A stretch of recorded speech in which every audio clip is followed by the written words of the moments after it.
बिस्मिल्लाहिर्रहमानिर्रहीम। अस्सलाम वालेकुम नादरीन, आप यूट्यूब चैनल देख रहे हैं। मैं इमरान खान हूँ। आर्मी चीफ़ ने एक स्टेटमेंट दिया और उसका बड़ा चर्चा हो रहा है पाकिस्तान में। उस पर थोड़ी सी बात कर लेते हैं क्योंकि कुछ ऐसे नुकात हैं जिनके ऊपर हमें सोचना पड़ेगा और हमें गौर करना पड़ेगा। यानी नया पाकिस्तान, पुराना पाकिस्तान, हमारा पाकिस्तान, ये वो स्टेटमेंट है। नया पाकिस्तान और पुराना पाकिस्तान छोड़िए और हमारा पाकिस्तान की बात की जाए। आर्मी चीफ़ का कहने का मतलब ये है। तो क्या हमने पाकिस्तान को जिस भी फॉर्म में है उसको रहने के काबिल छोड़ा है? क्या लोग पाकिस्तान में आना चाहते हैं? क्या लोग यहाँ पे सरमायाकारी करना चाहते हैं? क्या हम लोग जो पाकिस्तान के अंदर मौजूद हैं, हमारे पास इख्तियारात हैं, क्या हम पाकिस्तान की नेकनामी के बाइस बन रहे हैं? आप कोई भी नाम दें, इससे कोई फ़र्क नहीं पड़ता। आप पुराना और ख़राब सामान जिस मर्ज़ी ब्रांडिंग के साथ बेचें, जिस मर्ज़ी पैकिंग के साथ बेचें, वो सामान तो वही रहेगा जो उसके अंदर आपने डाला है। तो नया पाकिस्तान हो, पुराना पाकिस्तान हो या हमारा पाकिस्तान हो, क्या इन सारे पाकिस्तान के अंदर लापता करने वाले अफराद वही नहीं हैं जो हमेशा से एक ही होते हैं? यानी नया हो, पुराना हो, हमारा हो, जो भी पाकिस्तान हो, लापता करने वाले अफराद वही हैं, धमकियां लगाने वाले अफराद भी वही हैं, हरासा करने वाले नामालूम लोग भी वही हैं, बगावत और गद्दारियों के मुकदमात दर्ज करवाने वाले भी वही हैं, बंद कमरों में जमहूरियत के खिलाफ साजिशें करने वाले भी वही हैं, सहाफ़ियों की आवाज़ों को दबाने वाले, उनकी आवाज़ों को बंद करने वाले, उन्हें भी गिरफ्तार करने वाले, उन पे मुकदमात दर्ज करने वाले, उनके लिए पाकिस्तान की सरजमीन तंग करने वाले, वो भी लोग वही हैं। एक जुर्म में दर्जनों FIR, बल्कि बादौकात तो बगैर किसी जुर्म के दर्जनों FIR दर्ज करने वाले भी वही हैं, करवाने वाले भी वही हैं।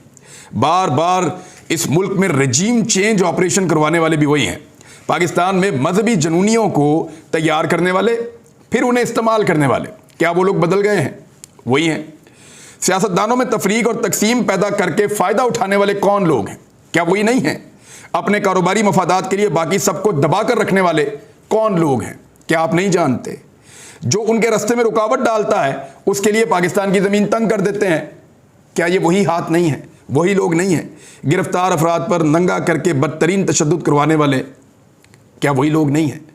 ये सारा कुछ अगर पाकिस्तान में होना है तो फिर आप इसको नाम दीजिए नया पाकिस्तान, या आप इसको नाम दीजिए पुराना पाकिस्तान, या आप इसको नाम दीजिए हमारा पाकिस्तान। आप सिर्फ ब्रांडिंग का फर्क डाल रहे हैं।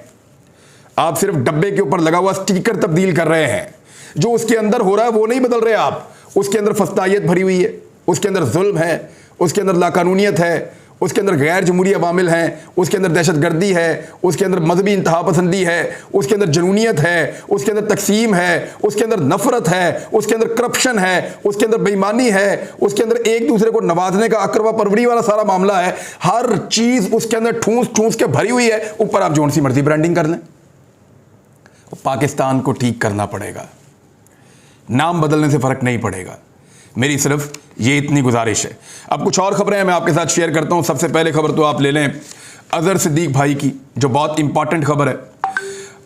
ये एक और मुकदमा है और ये उसी नौयत का है। जैसे इमरान खान साहब पे कातलाना हमला हुआ था और वो FIR दर्ज करवाना चाह रहे थे और वो अपनी FIR दर्ज नहीं करवा पाए।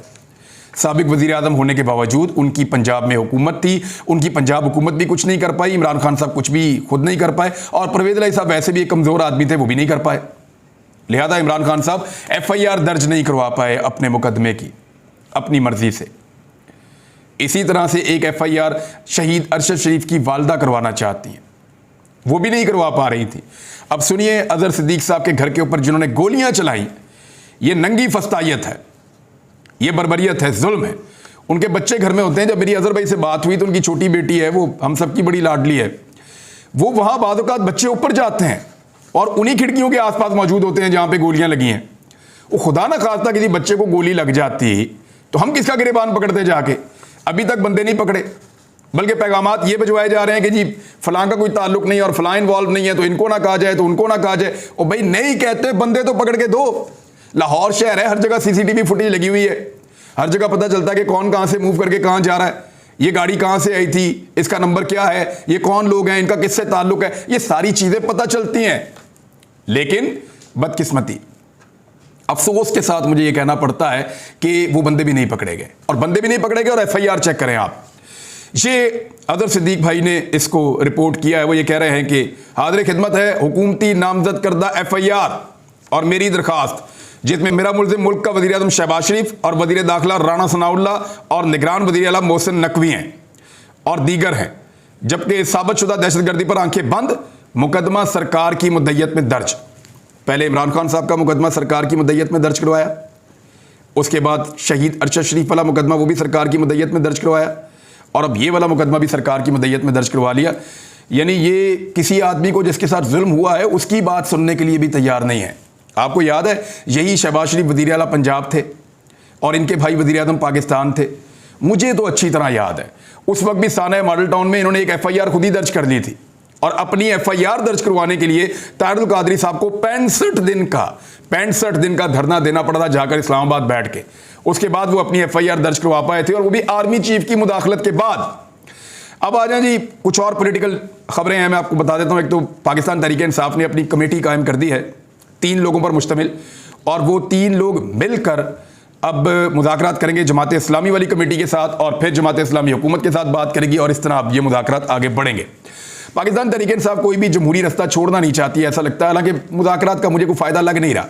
ये सिर्फ और सिर्फ इमरान खान को एंगेज करने की एक साजिश है कि 14 मई से इमरान खान को आगे ले जाया जाए। इनका इंतखाबात में जाने पर या जमहूरियत पर इस वक्त किसी किस्म का कोई यकीन नहीं है, ये इंतखाबात में जाना ही नहीं चाहते। इमरान खान की हिदायत पर पाकिस्तान तहरीक इंसाफ ने 3 रुकनी कमेटी कायम कर दी है। मरकजी सेक्रेटरी जनरल असद उमर की जानिब से कमेटी की तश्कील का बाकायदा नोटिफिकेशन जारी कर दिया गया है। इसमें कौन कौन है? PTI के रहनुमा परवेज़ खटक साहब हैं, एजाज चौधरी साहब हैं, और मियाँ महमूद रशीद साहब हैं। 2 का ताल्लुक पंजाब से है। एक परवेज़ खटक साहब है, ये वफाकी रहनुमा है पाकिस्तान तहरीक इंसाफ के, और सेनेटर एजाज चौधरी साहब हैं। तो ये लोग जाएंगे और जाकर अब मुज़ाकरात करेंगे जमात इस्लामी के साथ, और जमात इस्लामी से मुज़ाकरात के बाद फिर जमात इस्लामी अपोजिशन के साथ बात करेगी, और इस तरह ये मामला आगे बढ़ेंगे। देखते हैं इसमें क्या होता है। दूसरी जानब इमरान खान साहब ने दावा किया है कि सिंध के अवाम आम इंतखाबात की तैयारी करें, सिंध के अवाम को जरदारी ग्रुप से जल्द निजात दिलाएंगे। आसिफ अली जरदारी साहब ने थोड़े दिन पहले एक इंटरव्यू दिया था और इमरान खान साहब की मकबूलियत के ऊपर सवाल उठाया था। उनको ये मानना है कि पीपल्स पार्टी काफ़ी मकबूल जमात है, जबकि पाकिस्तान तहरीक इंसाफ की मकबूलियत नहीं है, और मुझे नहीं समझ आती कि वो किस तरह से इस तरह के अंदाजे और तखमीने लगा सकते हैं। बहरहाल ये उनका अंदाज़ा भी है, तखमीना भी है। उन्हें ये लगता है, हालांकि पूरा पाकिस्तान जानता है इस वक्त कौन सी पार्टी कितने पानी में है और पीपल्स पार्टी कहाँ तक पहुँचा दी है पंजाब में उन्होंने। वो तो सूरत हाल ये है कि जिस एक भी सर्वे के अंदर हम जाते हैं वहाँ पे पीपल्स पार्टी 4-5वें नंबर की जमात होती है पंजाब में। तहरीक लब्बैक के भी पीछे चल रही है पीपल्स पार्टी वोट लेने के एतबार से। सीटों में शायद वो अपने आप को कन्वर्ट कर ले, तो तहरीक लब्बैक जो है वो सीटों में कन्वर्ट करना उनके लिए अपना मुश्किल होता है, क्योंकि उनके हर हल्के के अंदर गिने चुने वर्कर्स हैं, तो वो सारे जब इकट्ठे होते हैं तो बहुत बड़ी स्ट्रेंथ बन जाती है। लेकिन उनके वोटर्स उतनी बड़ी तादाद में किसी हल्के में मौजूद होना मुश्किल होता है जिससे वो सीटें निकाल पाएँ। इमरान खान साहब ने जो है वो अली जैदी की गिरफ्तारी के बाद ये स्टेटमेंट जारी किया है। अली जैदी को गिरफ्तार कर लिया गया। दूसरी जानिब अली अमीन गंडापुर की गिरफ्तारी को तूल देकर एक फ़ायदा उठाने की कोशिश की जा रही है, और ये सारा खेल आज़ाद कश्मीर में अपना वज़ीर आज़म लाने के लिए PDM खेल रही है। वहाँ पे अब एक फॉरवर्ड ब्लॉक बन गया है पाकिस्तान तहरीक इंसाफ के अंदर, और जानबूझकर ये किया गया है। यानी इमरान खान साहब की पार्टी को 2 हिस्सों में वहाँ पर तकसीम किया गया है। 6 बंदे अलग कर दिए गए हैं, और उन 6 बंदों को अलग करने के बाद कोशिश की जा रही है कि वहां पे जो अब हुकूमत बने वो हुकूमत PDM की सरकार की बन जाए। लेकिन क्या PDM अपनी हुकूमत बना पाएगी? ये एक बड़ा सवाल है जो मौजूद रहेगा। लेकिन इमरान खान साहब ने कहा कि सिंध के अंदर तो अब हम जाएंगे। अली अमीन गंडापुर की इस मौके पर गिरफ्तारी बड़ी मानी खेज है, क्योंकि अली अमीन गंडापुर के पास इन तमाम लोगों के साथ राब्ता है, जितने भी मेंबर कौमी असम्बली हैं इनके आज़ाद कश्मीर में जितने मेंबर्स हैं उन सबसे अली अमीन गंडापुर का राब्ता है। और आज़ाद कश्मीर और गिलगित बल्तिस्तान के अफेयर्स को अली अमीन गंडापुर हैंडल किया करते थे, और अली अमीन गंडापुर का मौजूद रहना इस मौके पर बहुत ज़रूरी था, ताकि वो आज़ाद कश्मीर के तमाम मेंबर्स को इकट्ठा करके एक मुतफ़िका उम्मीदवार लाकर उसको वोट दिलवाकर अपना वज़ीर आज़म नया बनवा लेते। लेकिन इस मौके पर अली अमीन गंडापुर को अंदर रखकर ये कोशिश की गई है कि कुछ भी करके आज़ाद कश्मीर के अंदर रजीम चेंज कर दिया जाए। देखते हैं कि वो रजीम चेंज कर पाते हैं या नहीं कर पाते, लेकिन तफसीलात मैं आपके सामने रख देता हूं। तहरीक इंसाफ के लिए मुश्किलात ये पेश आ रही हैं कि उनके पास 1 से ज़्यादा वज़ारत उज़्मा के लिए उम्मीदवार हैं, और एक ब्लैकमेलिंग वाली सिचुएशन आ चुकी है। कंसेंसस पैदा करने की पाकिस्तान तहरीक इंसाफ के लोग कोशिश कर रहे हैं। दूसरी जानिब PDM पूरा जोर लगा के कुछ बंदे तोड़ने में कामयाब हो गई है। बैरिस्टर सुल्तान ग्रुप ये जो है ना बैरिस्टर सुल्तान ग्रुप, इन्होंने चौधरी इखलाक और चौधरी रशीद का नाम वजारते उज़्मा के लिए पेश किया है। अब पाकिस्तान तहरीक इंसाफ के साथ ये जुड़ जाता है ग्रुप, या ये जाकर पीडीएम के साथ जुड़ जाता है, तो इनके इम्कानात ये हैं कि जाकर पीडीएम के साथ जुड़ जाएंगे। और ऐसी खबरें भी आ रही हैं मुबैना तौर पे, अगर इनका वजीर आज़म इमरान खान साहब ले आते हैं तो फिर क्या पाकिस्तान तहरीक इंसाफ के बाकी लोग इन्हें वोट देंगे? क्योंकि बैरिस्टर सुल्तान का मसला ये है कि इन्होंने पाकिस्तान तहरीक इंसाफ के अंदर अपनी एक अलग पार्टी बनाई हुई है, और बैरिस्टर सुल्तान जो है वो पहले दूसरी पार्टियों में भी रहे हैं, और इमरान खान साहब को बाकायदा उनकी पार्टी के लोग मना करते रहे हैं कि इस ग्रुप को अपने साथ शामिल ना करें, ये लोग धोखा देंगे। बहरहाल अभी देखते ये हैं कि बैरिस्टर सुल्तान अपनी सियासी ब्लैकमेलिंग के जरिए चौधरी परवेज इलाही की तरह इमरान खान को इस्तेमाल करते हुए अपना वजीर आज़म ला सकते हैं आज़ाद कश्मीर में या नहीं ला सकते। एक नया खेल है और आने वाले वक्त में भी पता चल जाएगा। बहरहाल जो टोटल इस वक्त मेंबर बाकी बचे हैं वो 52 हैं, और अगर बैरिस्टर सुल्तान ग्रुप को आप पीडीएम के साथ जोड़ देते हैं तो फिर वहां पे मेंबर हो जाते हैं 26, 20 उनके अपने हैं और ये मिलाकर 26 हो जाते हैं। पाकिस्तान तहरीक इंसाफ के पास भी 26 अरकान मौजूद हैं। अब ये जो एक वोट है ना साबिक वज़ीर आज़म सरदार अतीक अहमद का, ये अहमियत इख्तियार कर गया है। ये मुस्लिम कॉन्फ्रेंस का वोट है, ये जिस तरफ जाएगा उसका वज़ीर आज़म बन सकता है अगर पीडीएम के साथ जाकर मिल जाते हैं बैरिस्टर सुल्तान ग्रुप। और बैरिस्टर सुल्तान ग्रुप का मतलब यह है कि वो पाकिस्तान तहरीक इंसाफ से बाहर निकलकर अपनी एक अलग सियासत कर रहे हैं। पाकिस्तान तहरीक इंसाफ का नारा तो बहुत चल रहा है, पाकिस्तान तहरीक इंसाफ की मकबूलियत भी बहुत ज्यादा है। अब जो भी शख्स इस मौके पर धोखा देगा उसको इस बात का रिस्क लेना पड़ेगा कि अगले इंतखाबात में पब्लिक उससे इस बात का जवाब मांगेगी और पाकिस्तान तहरीक इंसाफ का साथ देगी। लेकिन आज़ाद कश्मीर में एक सहूलत यह है कि उनके इंतखाबात अभी जल्दी आने वाले नहीं हैं, उनके इंतखाबात जो है वो चंद साल के बाद आएंगे, क्योंकि अभी उनके इंतखाबात का आधा टाइम भी नहीं हुआ। वज़ीर आज़म बने हुए जो सरदार तनवीर इलियास थे उनको आधी टर्म भी नहीं हुई, तो उनकी भी टर्म पड़ी हुई है। उनके इंतखाबात जाके 2025 में या 26 में गालिबन आने हैं। तो उस वक्त जो इंतखाबात आने हैं उन इंतखाबात के लिए अभी से ज़्यादा फिक्रमंद होने की लोगों को ज़रूरत नहीं है। तो पैसा काफ़ी चल रहा है मुबैना तौर पे, और बहुत सारा पैसा रवाना भी किया गया है। आज़ाद कश्मीर में खरीदो फरोख्त हो रही है, बंदे तोड़ने का सिलसिला जारी है। अगर पाकिस्तान तहरीक इंसाफ के बंदे ज़्यादा टूट जाते हैं तो पीडीएम अपना वज़ीर आज़म बनाने में कामयाब हो जाएगी। डिपेंड करता है कि एस्टेब्लिशमेंट कितना साथ देती है, सहूलतकारी कितनी ज़्यादा की जाती है। और दूसरा, इस मरतबा किया यह जा रहा है कि एक नए पैकेज को मुतारफ़ करवाया गया है, यानी ये नहीं किया जा रहा कि डायरेक्टली बंदे तोड़कर अपना वज़ीर आज़म, नहीं, इस मरतबा जानबूझकर एक ग्रुप बनाया गया है कि जी इस पार्टी के अंदर तो ग्रुपिंग हो गई थी और ग्रुपिंग की वजह से ये बंदे इधर से उधर आ गए हैं, तो ये सिर्फ ऑप्टिक्स के लिए, ताकि जो अवाम है उनको ये लगे कि ग्रुपिंग की वजह से पाकिस्तान तहरीक इंसाफ के बंदे गए हैं।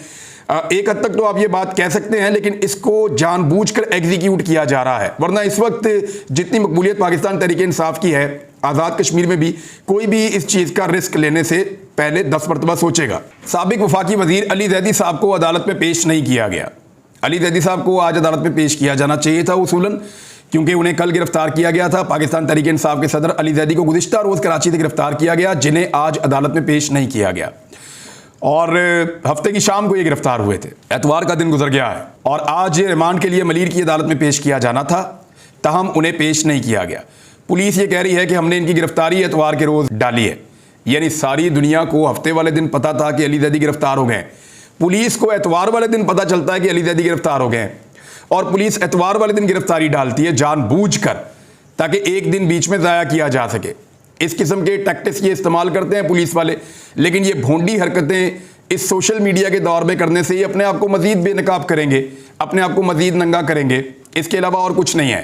दूसरी जानिब पाकिस्तान तहरीक इंसाफ ने कहा है कि अगर अली ज़ैदी को रिहा ना किया गया तो कराची के अंदर पाकिस्तान तहरीक इंसाफ के कारकुन अली ज़ैदी की आज़ादी के लिए और रिहाई के लिए भरपूर एहतजाज करेंगे। उधर कच्चे में एक ऑपरेशन किया जा रहा है डाकुओं के खिलाफ। वैसे ये ऑपरेशन हर थोड़े अरसे के बाद किया जाता है कच्चे में, और हमने कभी इसका कोई इतना बड़ा फ़ायदा होते हुए देखा नहीं है।